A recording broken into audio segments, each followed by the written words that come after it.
Assalamualaikum warahmatullahi wabarakatuh.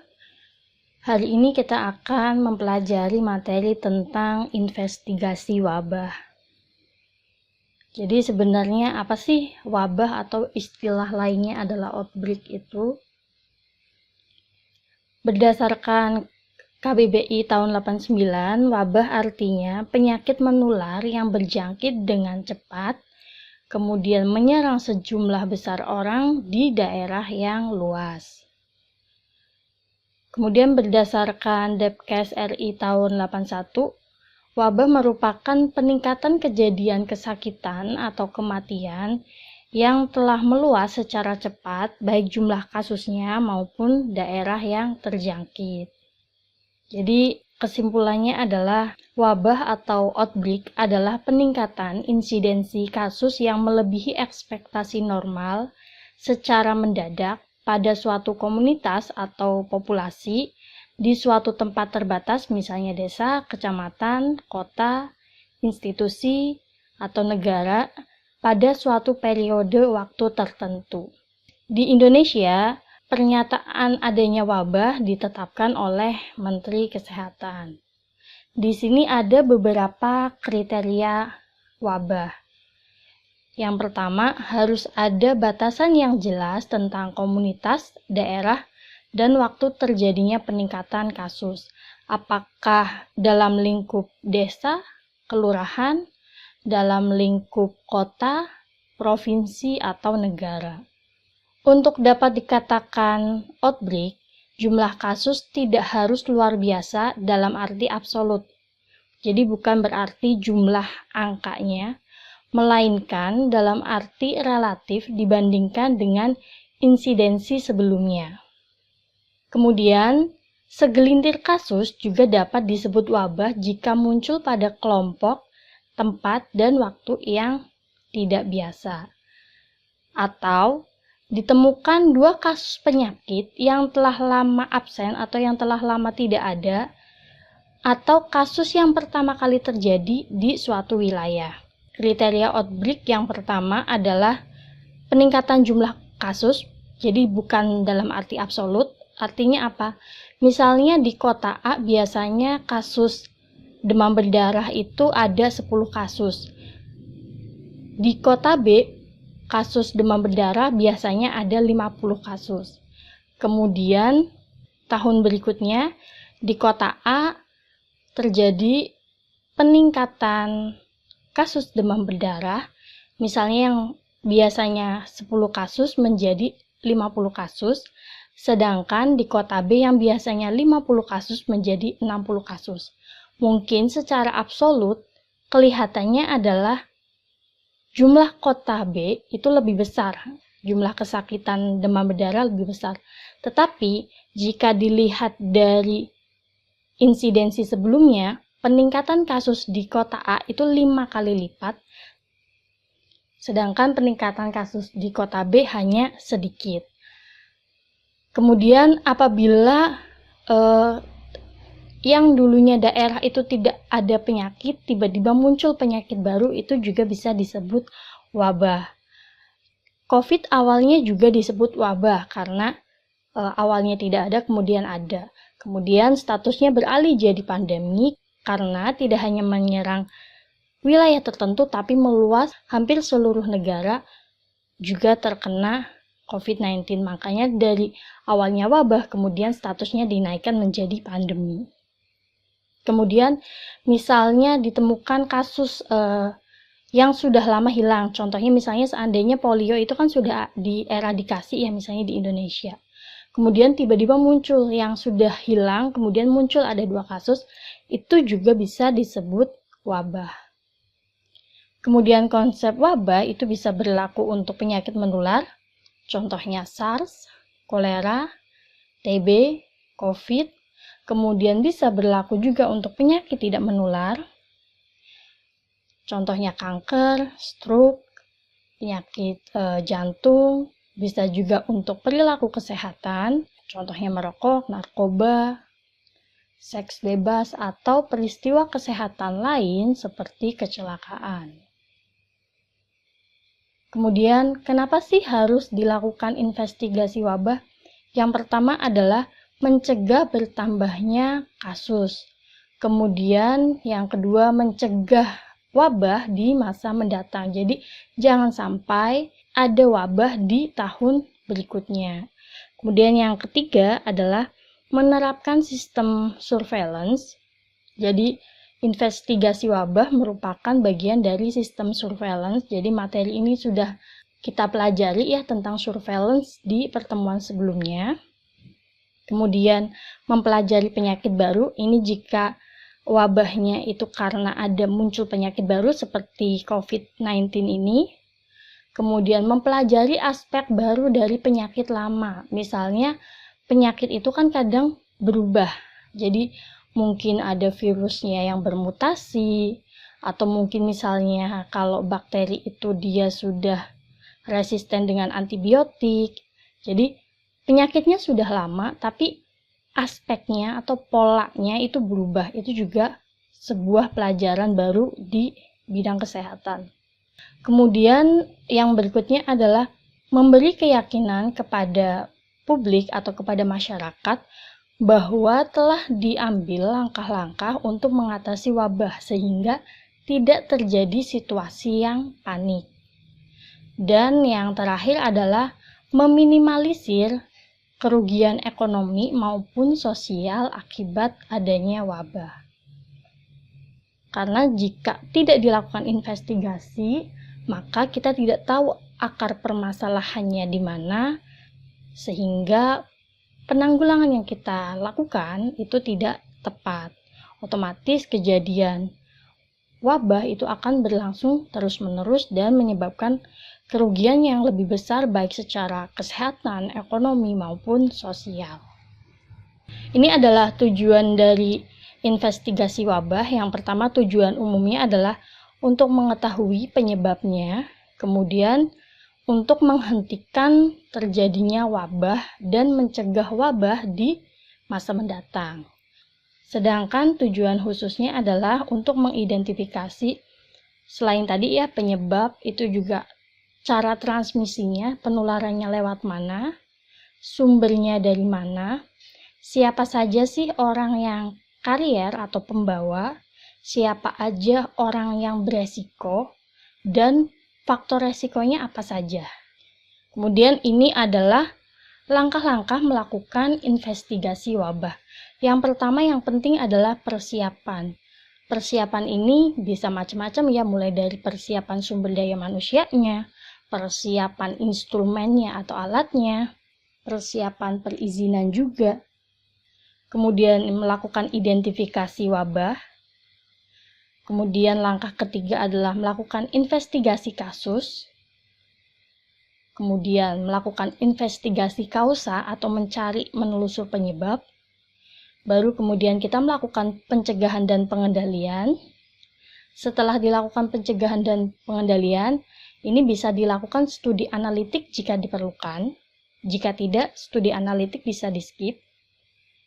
Kemudian mengkomunikasikan temuan dan mengevaluasi dan meneruskan surveillance. Jadi tidak berhenti setelah berakhirnya investigasi, tapi diteruskan lagi di surveillance. Supaya apa? Supaya mencegah terjadinya wabah-wabah berikutnya. Ini jadi saya jabarkan poin-poin tadi. Yang pertama tadi adalah persiapan. Persiapannya apa saja? Jadi persiapannya kalau secara garis besar itu mencangkup 3 kategori, yaitu konsultasi. Jadi membagi job desk setiap petugas yang akan turun lapangan. Misalnya kalau di COVID-19, siapa yang akan menelusur orang yang positif, siapa yang akan mengolah datanya, siapa yang akan melakukan pemeriksaan. Jadi setiap orang yang tergabung dalam tim investigasi itu harus jelas dulu job desk-nya masing-masing. Kemudian kategori yang kedua adalah investigasi. Jadi mesti disiapkan pengetahuan tentang wabah yang terjadi. Misalnya COVID ini, itu data yang sudah ada berdasarkan riset itu apa saja, itu udah kita kumpulin lebih dulu. Supaya apa? Supaya bekal kita itu lebih banyak. Kemudian perlengkapan dan alatnya, jadi perlu alat tes apa saja, instrumennya apa saja, data-data yang dibutuhkan atau form-form yang harus diisi apa saja, itu juga harus lengkap, termasuk APD yang diperlukan. Dan yang ketiga, yang tidak kalah penting adalah administrasi. Karena jika terjadi suatu wabah di suatu daerah, otomatis kan kita butuh perizinan masuk ke daerah itu supaya legal. Jadi harus jelas administrasi dan perizinannya.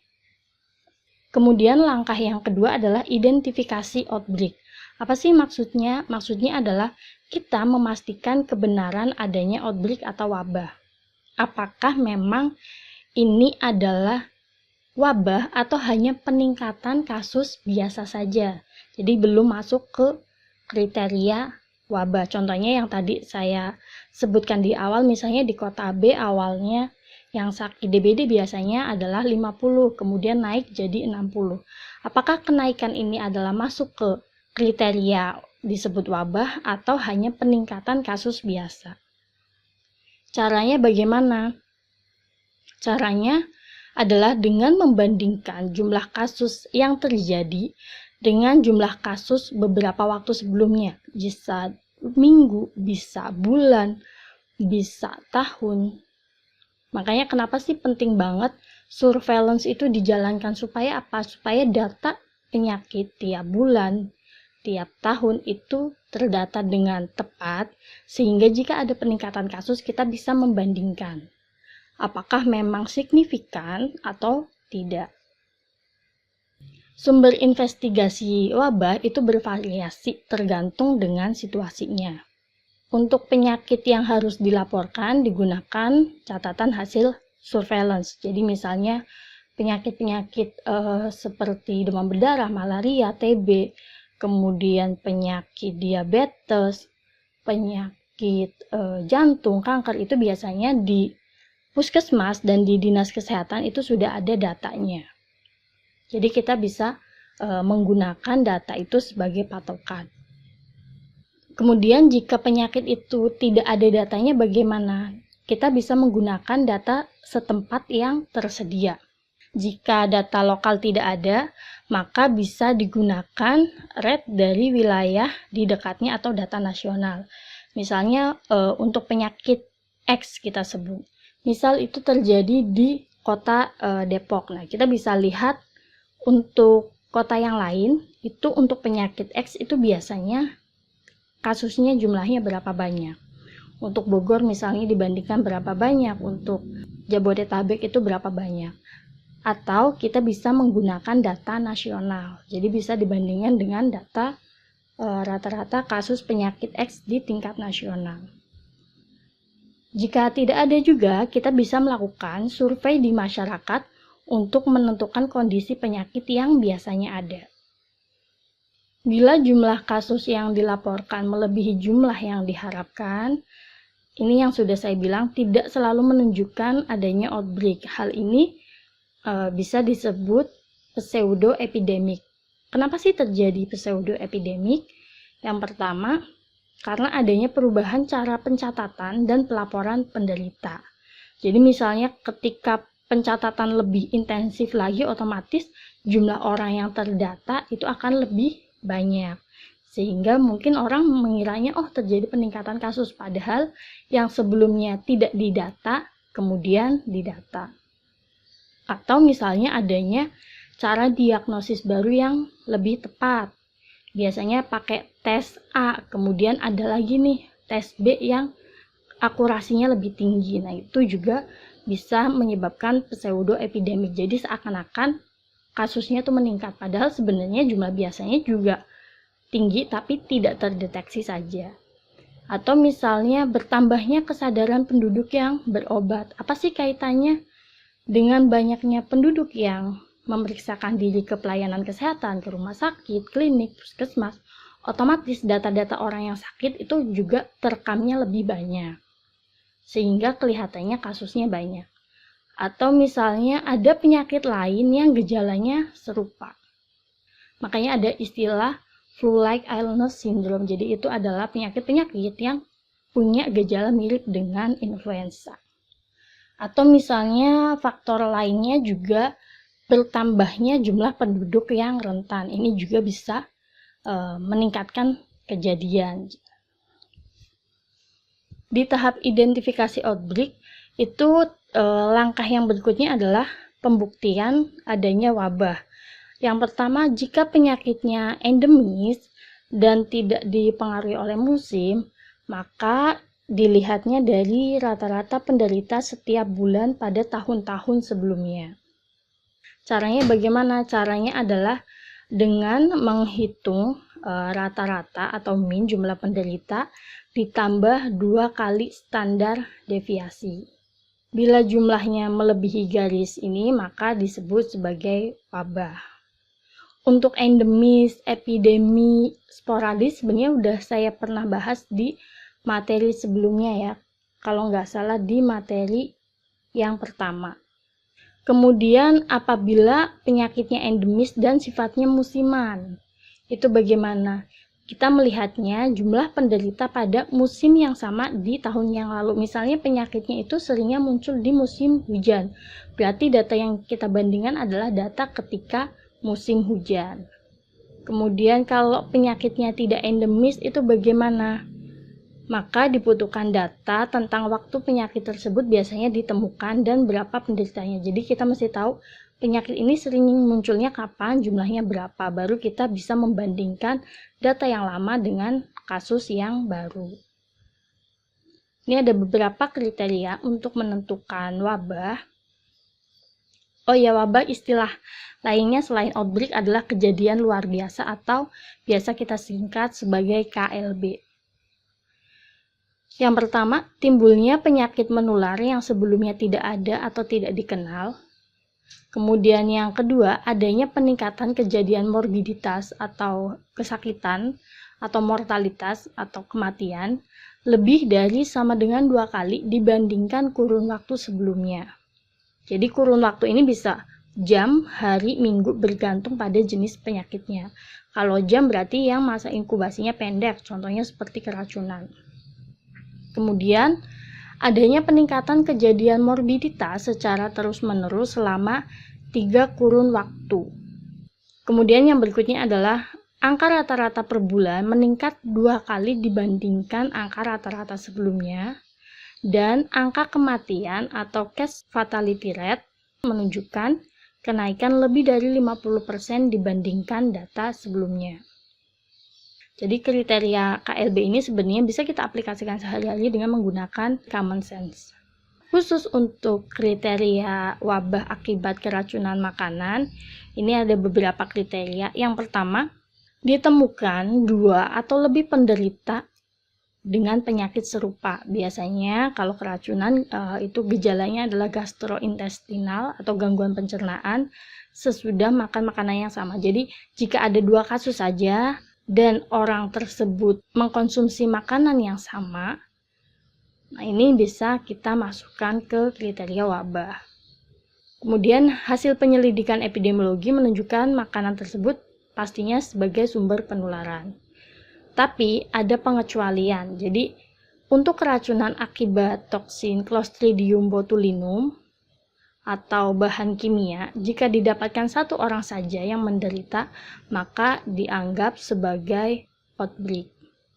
Kemudian faktor-faktor apa saja sih yang mempengaruhi dilakukan atau tidak dilakukannya sebuah investigasi wabah?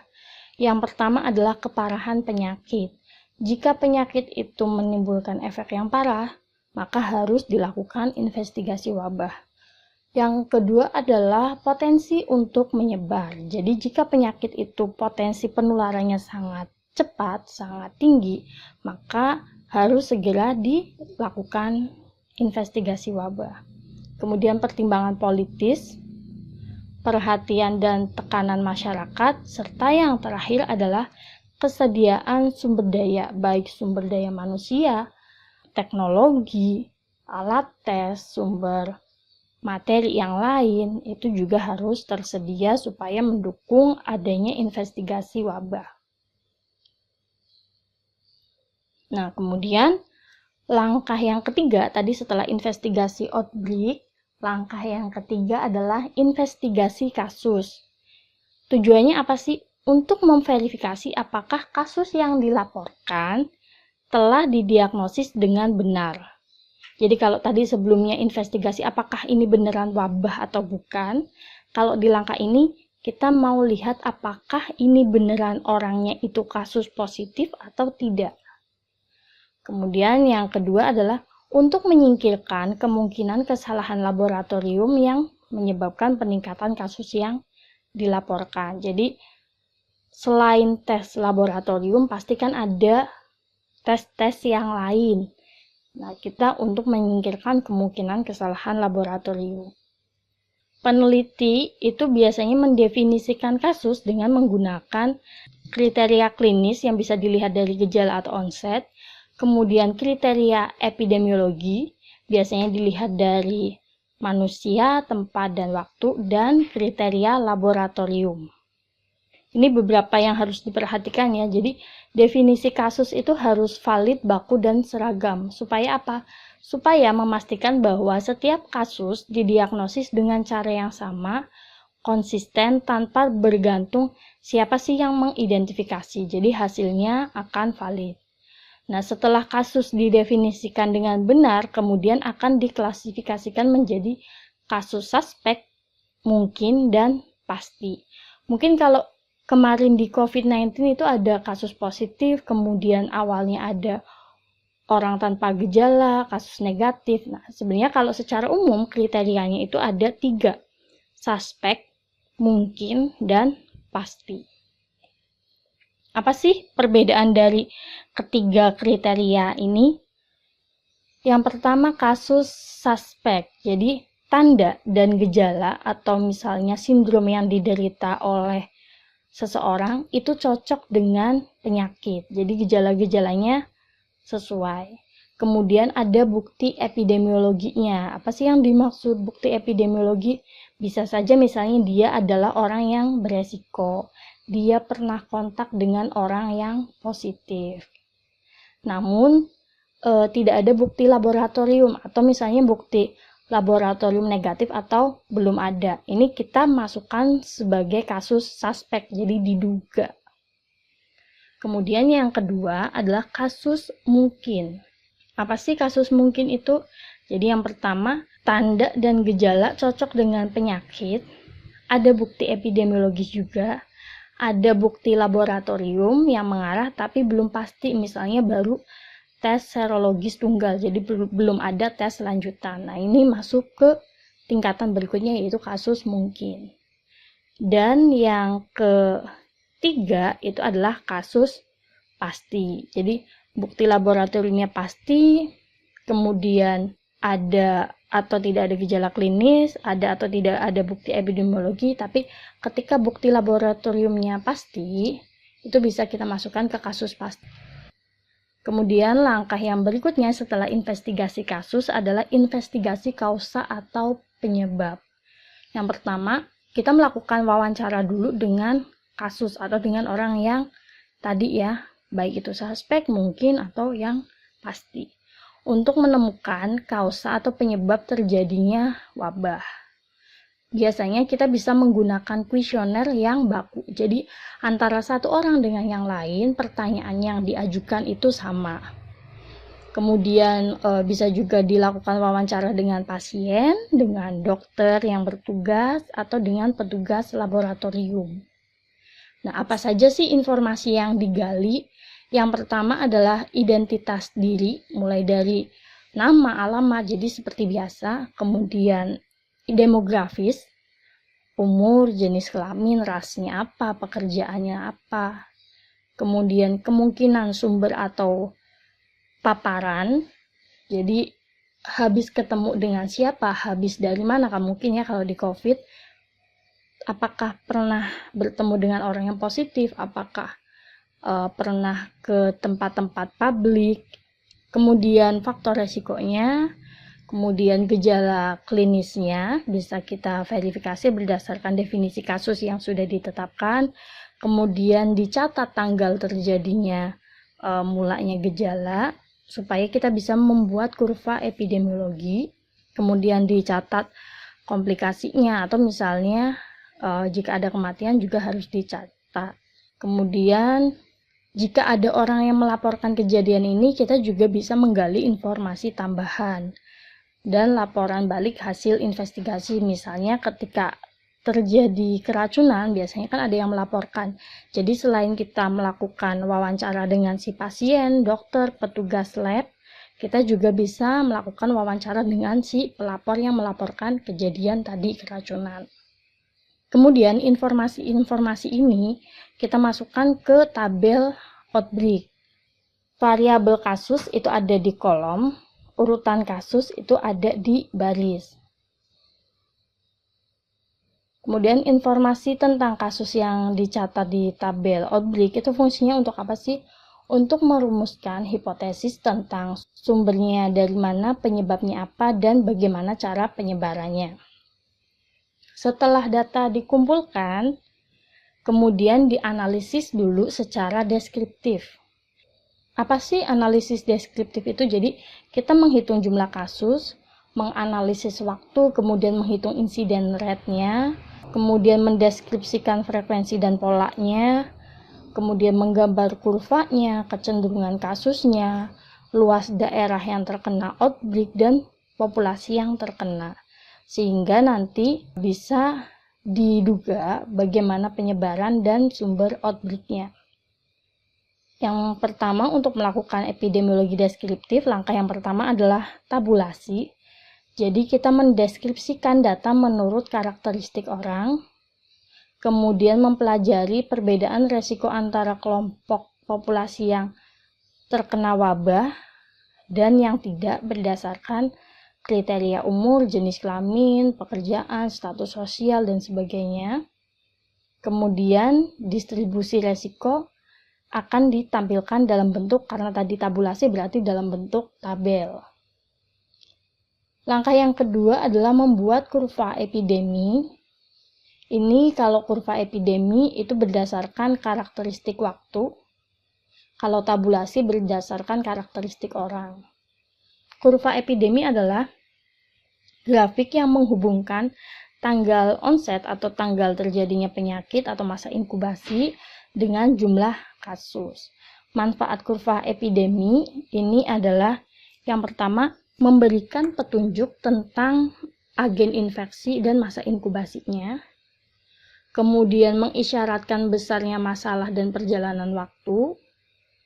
Menunjukkan pola penyebarannya, menunjukkan populasi beresiko. Kemudian bisa kita lakukan stratifikasi juga berdasarkan tempat atau individu. Selain itu juga membantu peneliti melakukan monitoring dan evaluasi serta memberikan petunjuk tambahan, misalnya jika ada outlier atau data-data yang menyimpang. Dengan menggunakan kurva epidemi, maka kita bisa melihat polanya. Jadi ada 3 jenis kurva epidemi. Yang pertama adalah common source outbreak, itu adalah paparannya sumbernya tunggal dan waktunya singkat. Biasanya adalah keracunan.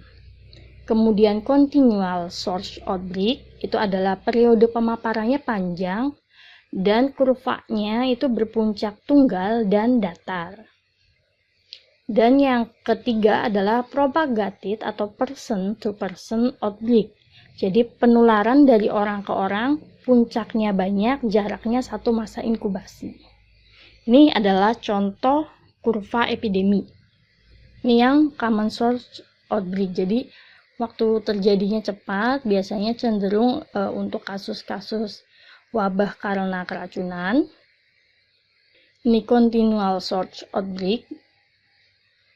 Jadi ini dari pertama kali kasus itu ada, masa inkubasinya, kemudian nanti ada puncaknya.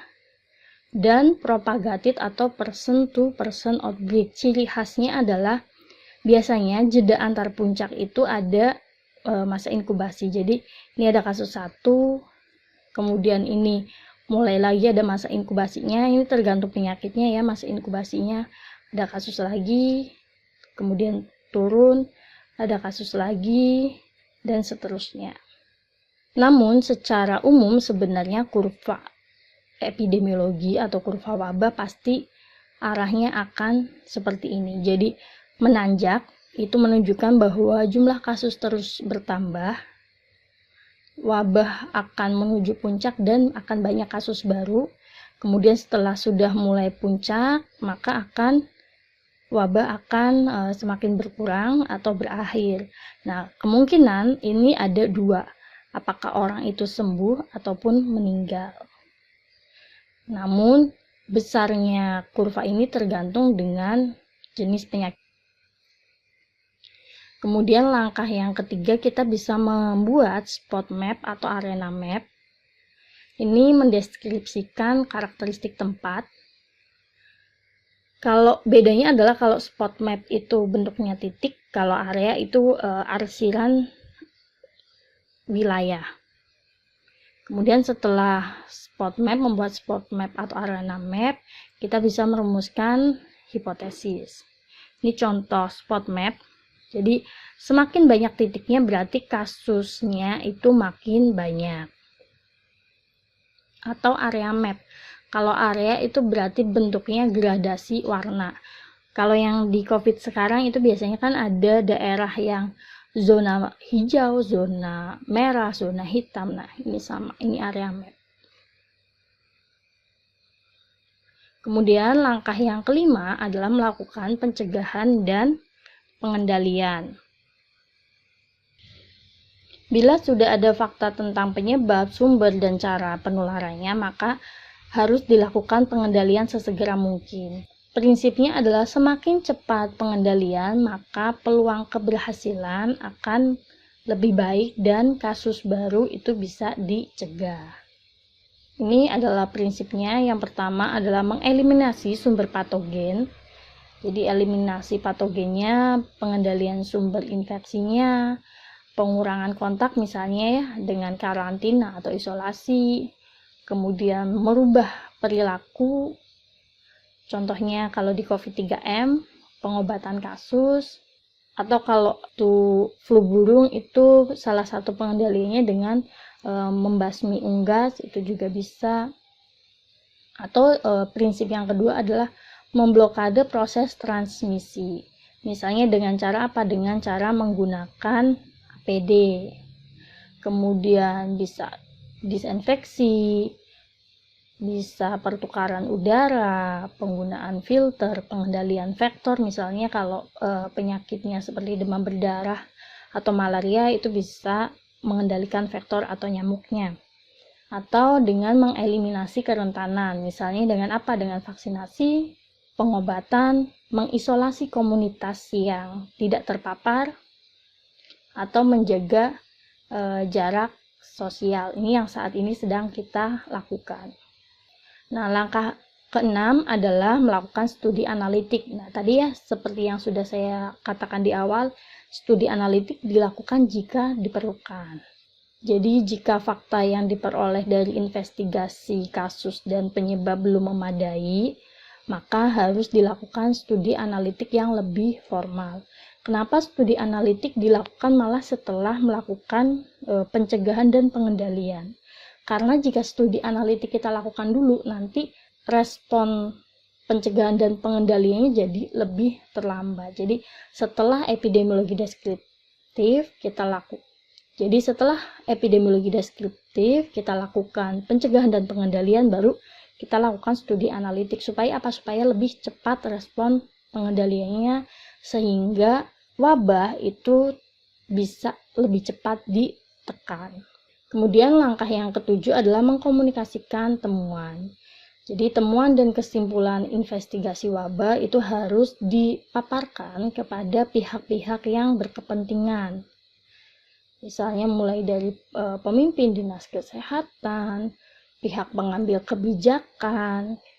Kemudian langkah yang terakhir adalah melakukan evaluasi dan meneruskan surveillance. Jadi peneliti atau pihak terkait harus bisa melakukan evaluasi dan mengidentifikasi kekurangan selama terjadinya investigasi supaya di masa mendatang bisa diperbaiki. Oke, sekian materi tentang investigasi wabah hari ini. Saya akhiri. Wassalamualaikum warahmatullahi wabarakatuh. Terima kasih.